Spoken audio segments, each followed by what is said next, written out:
Bismillahirrahmanirrahim. Alhamdulillahirabbil alamin. Hamdan katsiran thayyiban mubarakan fih kama yuhibbu rabbuna wa yardah. Shalatu wassalam ala nabiyyina Muhammadin wa ala alihi wa sahbihi ajma'in. Amma ba'd. Para santri sekalian, rahimani wa rahimakumullah. Kembali kita lanjutkan membaca kitab Ta'liqatun ala Syarhi Sunnah lil Imam Al-Muzanni rahimahullahu taala, yang ditulis oleh Syekh Abdul Razak bin Abdul Muhsin Al-Abbad Al-Badr hafizahullahu taala. Kemudian kita masuk pada bab yang baru. Berkata Syekh Abdul Razak bin Abdul Muhsin Al-Abbad hafizahullahu taala, qauluhu wal Qur'anu kalamullahi. Al-Imam Al-Muzanni rahimahullah mengatakan, dan Al-Qur'an adalah kalamullah. Al-Quran adalah firman Allah, adalah perkataan Allah subhanahu wa ta'ala. Yuqarrirul musannifu rahimahullahu ta'ala fi hadhil kalimati aqidata ahli sunnati wal jama'ati fil Qur'ani. Di sini penulis yaitu Al-Muzanni rahimahullah, dalam kalimat beliau ini beliau menetapkan akidah Ahlussunnah wal Jamaah terkait dengan Al-Quran. Wa annahu kalamullahi. Bahwasanya Al-Quran itu adalah kalamullah, adalah firman Allah, ucapan Allah. Takallama bihi subhanahu wa ta'ala haqiqatan. Ya Allah firmankan secara hakiki. Artinya benar-benar Allah katakan Al-Quran. Allah firmankan Al-Quran dengan sebenar-benarnya. Wa annahu munazzalun minhu subhanahu wa ta'ala. Dan bahwasanya Al-Quran itu turun dari Allah subhanahu wa ta'ala. Kenapa perlu kita tegaskan bahwasanya Allah Subhanahu wa taala memfirmankan Al-Qur'an hakikatan dengan sebenar-benarnya? Karena orang-orang Asy'ariyah dan yang sejalan dengan mereka mengatakan Allah Subhanahu wa taala tidak benar-benar memfirmankan Al-Qur'an. Allah tidak benar-benar berkata, mewahyukan Al-Qur'an. Tapi kalam yang Allah ucapkan adalah kalam nafsi, kata mereka. Yang sifatnya hanya ide, hanya ilham saja. Tanpa ada ucapan, tanpa ada perkataan. Ini kata orang-orang Asy'ariyah dan yang sejalan dengan mereka. Dan mereka mengatakan kalau Allah itu kalam, kalau Allah itu berfirman, berarti Allah seperti makhluk. Orang-orang Asy'ariyah dan juga orang-orang Mu'attilah secara umum itu menolak untuk menetapkan sifat dengan alasan kalau kita menetapkan sifat berarti kita menyamakan Allah dengan makhluk. Ini alasan klasik yang mereka selalu ucapkan. Termasuk mereka tidak mau menetapkan sifat kalam. Tidak mau mengatakan bahwasanya Allah itu berfirman. Sehingga mereka akhirnya mengatakan Al-Quran bukan kalamullah. Maka perlu kita tegaskan bahwasanya Al-Quran itu kalamullah secara hakiki. Yang Allah firmankan dengan sebenar-benarnya. Qauluhu wa min ladunhu. Al-Muzanni mengatakan, dan Al-Quran itu dari sisi Allah. Ay takallama bihi subhanahu wa ta'ala ibtidaan biharfin wa sautin. Maksudnya adalah bahwasanya Allah Subhanahu wa ta'ala lah yang benar-benar mengatakan, memfirmankan Al-Quran itu secara ibtidaan, secara langsung. Biharfin wa sautin, dengan ucapan yang mengandung huruf dan suara. Sebagaimana ucapan yang kita pahami, yang namanya ucapan, yang namanya kalam, itu pasti ada hurufnya, ada suaranya. Wa sami'ahu minhu Jibrilu alaihissalamu mubasyaratan. Dan ucapan Allah itu, firman Allah itu didengar langsung oleh malaikat Jibril alaihissalam. Wa sami'ahu rasuluhu Muhammadun sallallahu alaihi wasallam min Jibril ba'da dzalika. Kemudian didengar oleh rasulnya Muhammad sallallahu alaihi wasallam dari malaikat Jibril setelah itu. Wa sami'ahu as-sahabatu min Rasulillah sallallahu alaihi wasallam, dan didengar oleh para sahabat dari Rasulullah sallallahu alaihi wasallam. Kama qala ta'ala, sebagaimana Allah Ta'ala firman, wa innahu latanzilu rabbil alamin. Sungguh Al-Quran itu diturunkan oleh Rabb semesta alam. Nazala bihir ruhul amin, yang diturunkan oleh Ruhul Amin, yaitu malaikat Jibril. Ala qalbika litakuna minal munzirin, kepada hatimu agar engkau termasuk orang-orang yang memberikan peringatan. Surat Asy-Syu'ara 192 sampai 194. Maka ini adalah akidah Ahlussunnah, bahwasanya Al-Qur'an itu difirmankan oleh Allah secara langsung, berupa teks, berupa ucapan yang ada huruf dan suaranya, yang didengar oleh malaikat Jibril. Kemudian disampaikan oleh Jibril kepada Nabi Muhammad SAW dan disampaikan oleh beliau kepada para sahabat. Tidak sebagaimana keyakinan orang-orang Asy'ariyah yang mereka mengatakan bahwasanya Al-Quran itu teksnya, ucapannya itu bukan dari Allah, tapi bisa jadi dari malaikat Jibril atau bisa jadi dari Nabi Muhammad SAW, kata mereka. Allah hanya memberikan idenya, Allah memberikan ilhamnya. Tapi teksnya yang mengucapkan adalah malaikat Jibril atau Nabi Muhammad SAW. Tentu ini adalah keyakinan yang menyimpang. Kemudian qauluhu wa laysa bimakhluqin. Al-Muzanni mengatakan Al-Quran bukanlah makhluk. Kenapa? Karena Al-Quran itu kalamullah, ucapan Allah. Kalau Al-Quran itu ucapan Allah berarti ia bagian dari Allah. Sehingga dia bukan makhluk, kan dia bagian dari Allah, Khaliq. Dan kalam Allah adalah salah satu sifat Allah. Dan sifat Allah bagian dari Allah, bukan makhluk.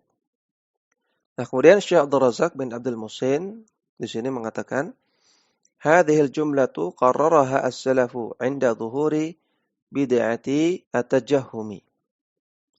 Perkataan seperti ini, perkataan Al-Qur'an laysa bimakhluqin, Al-Qur'an bukan makhluk.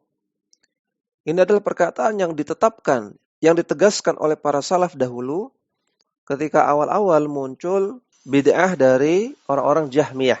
Maksudnya keyakinan bid'ah dari orang-orang Jahmiyah. Wa qaluhum, dan orang-orang Jahmiyah mengatakan innal Qur'ana makhluqun. Al-Qur'an adalah makhluk, kata mereka. Wa idhafatul kalami lahu subhanahu wa ta'ala innama hiya idhafatu makhluqin ila khaliqihi. Ketika Allah menyandarkan kata-kata kalam kepada dirinya di dalam Al-Quran, ketika di dalam Al-Quran ada perkataan kalamullah, atau di dalam hadis ada perkataan kalamullah atau qaulullah atau semisalnya, kata orang Jahmiyah, itu sekedar penyandaran makhluk kepada khaliknya, makhluk kepada penciptanya. Seperti di dalam surat At-Taubah ayat ke-6, Allah Ta'ala katakan, "Wa in ahadun minal musyrikina istajaraka fa'ajirhu."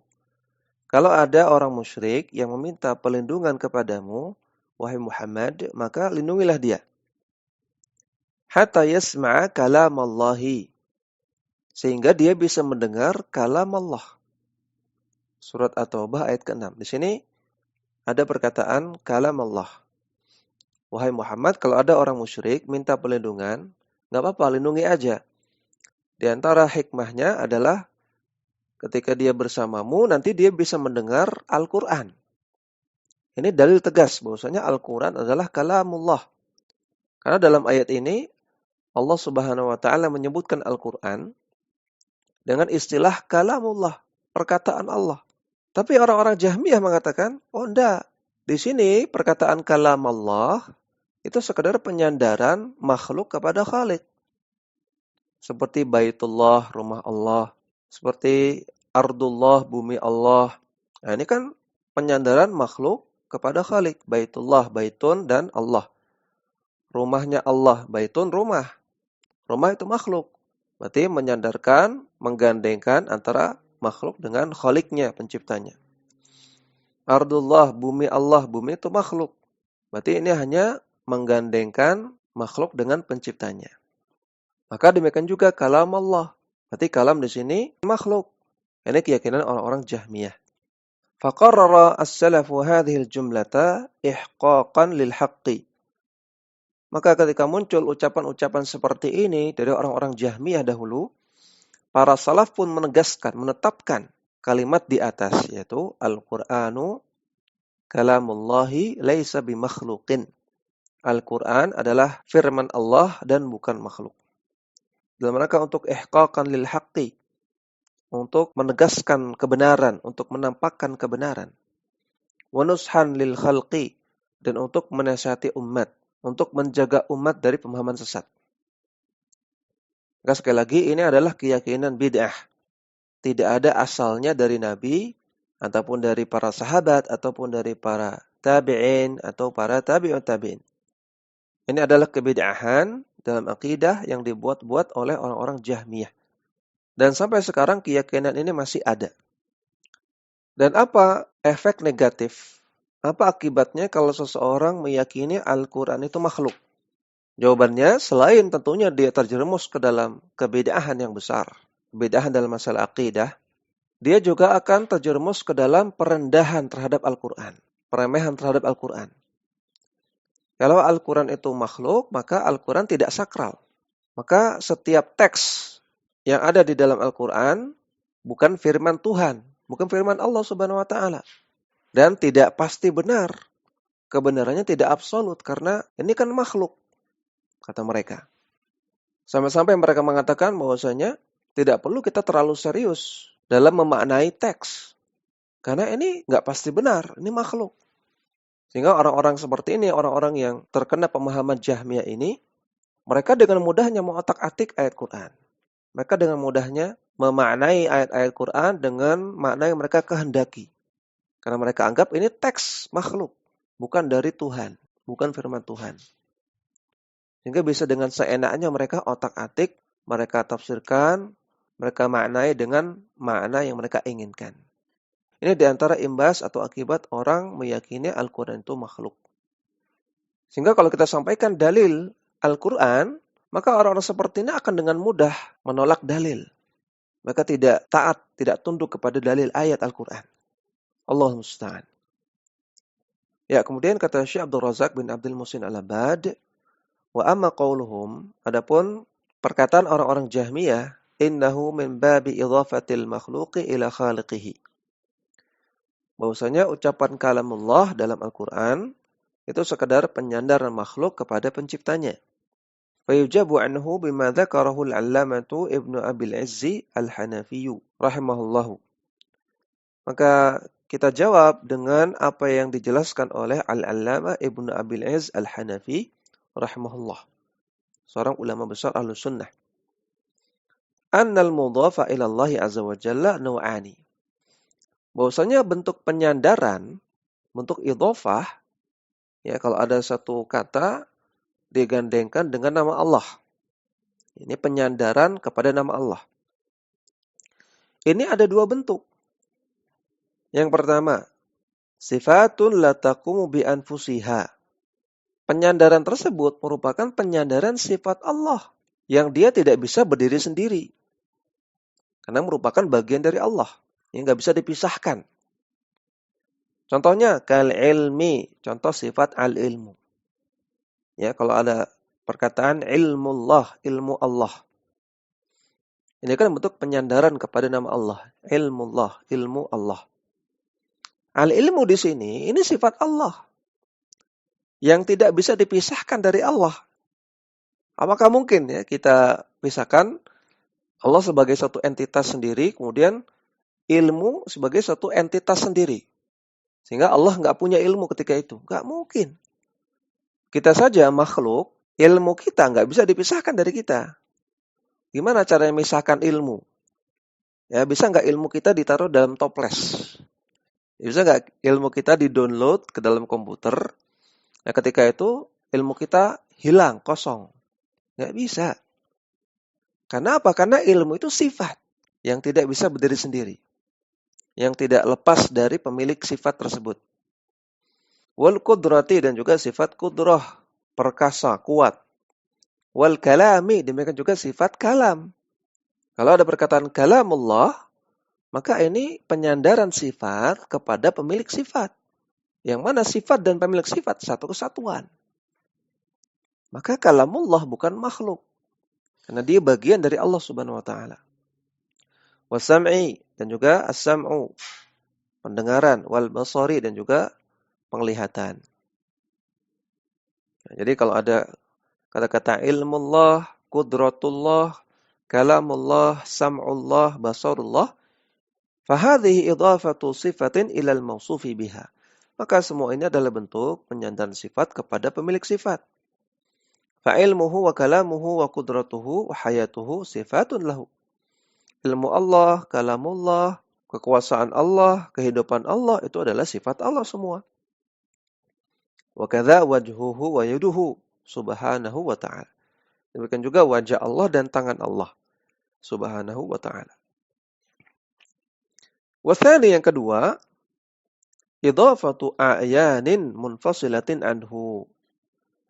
Penyandaran suatu benda tertentu yang berbeda dengan Allah Subhanahu wa taala, yang terpisah dengan Allah. Artinya penyandaran makhluk kepada Allah. Kal baiti, seperti al-bait. Kalau ada perkataan baitullah, rumah Allah, maka bait ini a'yan, ini benda. Yang mana bait ini rumah, ini adalah makhluk.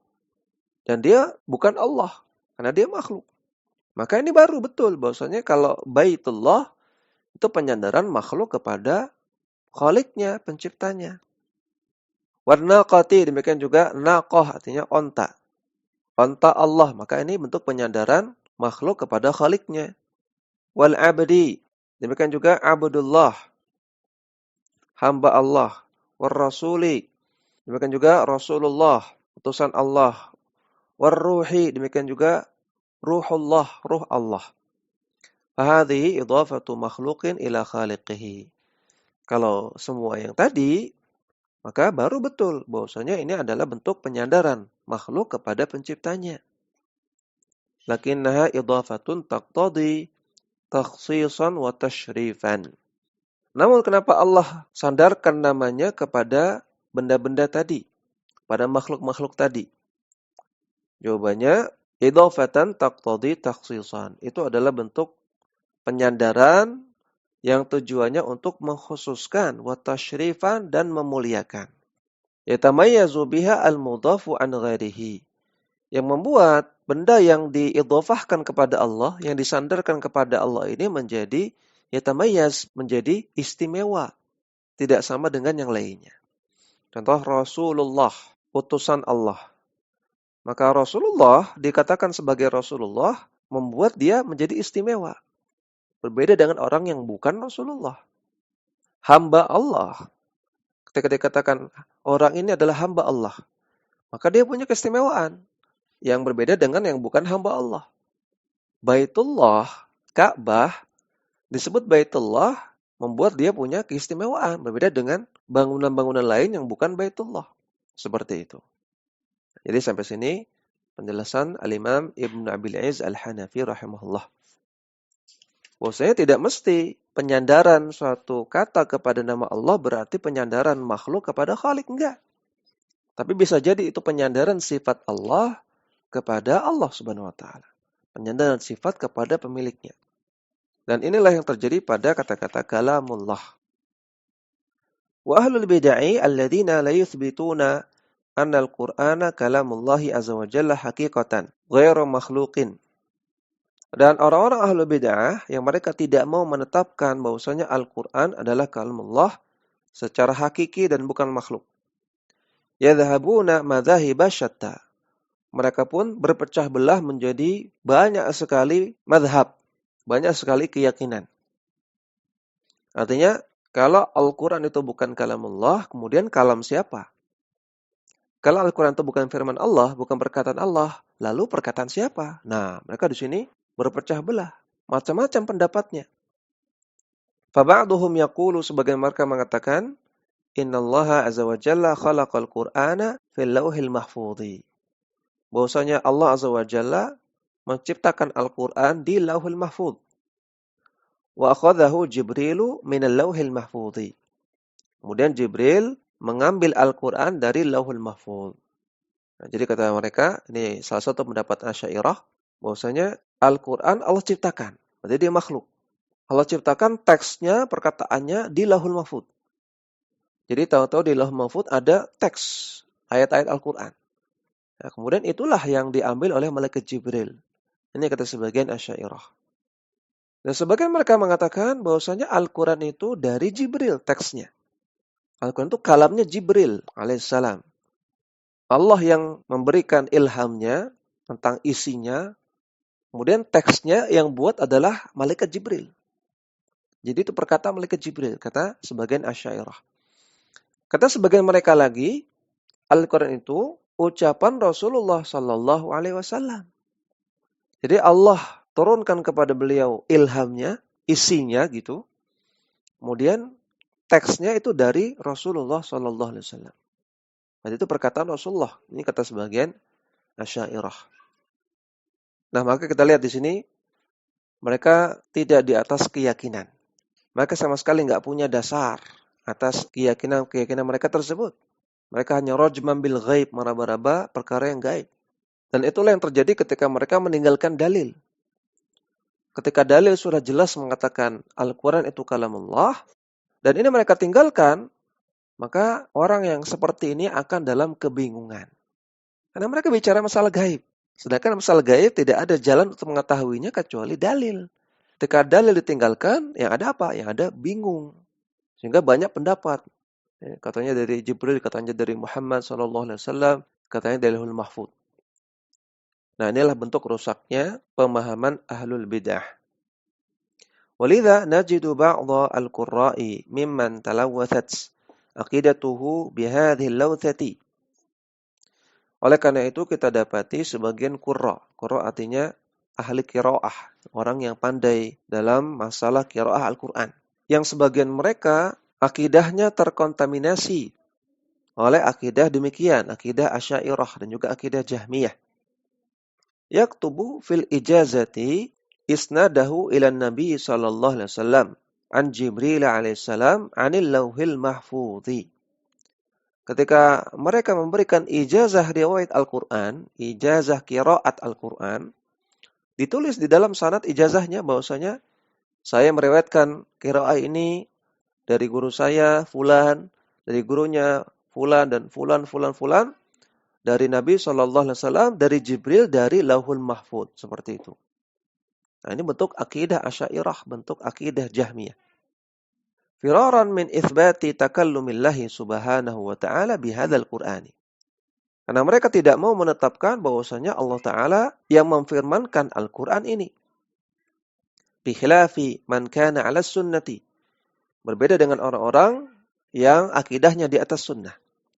Fa'innahu yaktubu fi akhiri ijazatihi lil Qur'ani. Maka para qurra yang akidahnya di atas sunnah, berakidah dengan akidah al-sunnah, dia akan menulis dalam ijazah qiraat Al-Qur'annya an Muhammadin sallallahu alaihi wasallam an Jibril alaihi salamu an Rabbil alamin azza wa jalla. Saya riwayatkan qiraah ini dari guru saya, fulan, dari gurunya fulan, terus sampai dari Nabi sallallahu alaihi wasallam, dari Jibril, dari Rabbul Alamin, dari Allah Subhanahu wa taala. Seperti itu. Walidha indama tarajjama al-Hafidh Ibnu Katsir lil Imam Asy-Syafi'i fi kitabih Al-Bidayati wa Nihayati. Oleh karena itu, Al-Hafidh Ibnu Katsir ketika menyebutkan biografi Al-Imam Asy-Syafi'i di dalam kitabnya Ibnu Katsir yang berjudul Al-Bidayah wa Nihayah, dzakarahu isnadahu fil Qur'ani. Ibnu Katsir menyebutkan sanadnya Imam Syafi'i dalam riwayat qiraat Al-Qur'an. Faqala wa qara'a Al-Qur'ana ala Ismail bin Qastantina an Shiblin an Ibn Katsirin an Mujahidin an Ibn Abbasin an Ubay bin Ka'ab an Rasulillah sallallahu alaihi wasallam an Jibril anillahi azza wa jalla. Imam Syafi'i belajar qiraat Al-Quran dari Ismail bin Qastantin, dari Shibl, dari Ibnu Katsir. Ini Ibnu Katsir yang beda lagi, ya, beda dengan Ibnu Katsir yang pertama. Dari Mujahid, dari Ibnu Abbas, dari Ubay bin Ka'ab, dari Rasulullah sallallahu alaihi wasallam, dari Jibril, dari Allah azza wa jalla. Ini perkataan Ibnu Katsir, yang punya tafsir Ibnu Katsir. Ibnu Katsir yang punya tafsir Ibnu Katsir ini ulama Ahlussunnah, berakidah dalam akidah Ahlussunnah. Meyakini bahwasanya Al-Qur'an itu kalamullah. Buktinya beliau di sanad ini beliau katakan an Jibril anillahi azza wa jalla. Al-Qur'an itu dari Jibril, dari Allah azza wa jalla. Beliau meyakini bahwasanya Al-Qur'an dari Allah. Allah yang firmankan, Allah yang wahyukan. Bukan Lauhul Mahfuz. Ya, bukan malaikat Jibril, juga bukan Rasulullah sallallahu alaihi wasallam. Ini yang bisa kita baca, mudah-mudahan bermanfaat. Wassallallahu ala nabiyyina Muhammadin wa ala alihi wa sahbihi wasallam.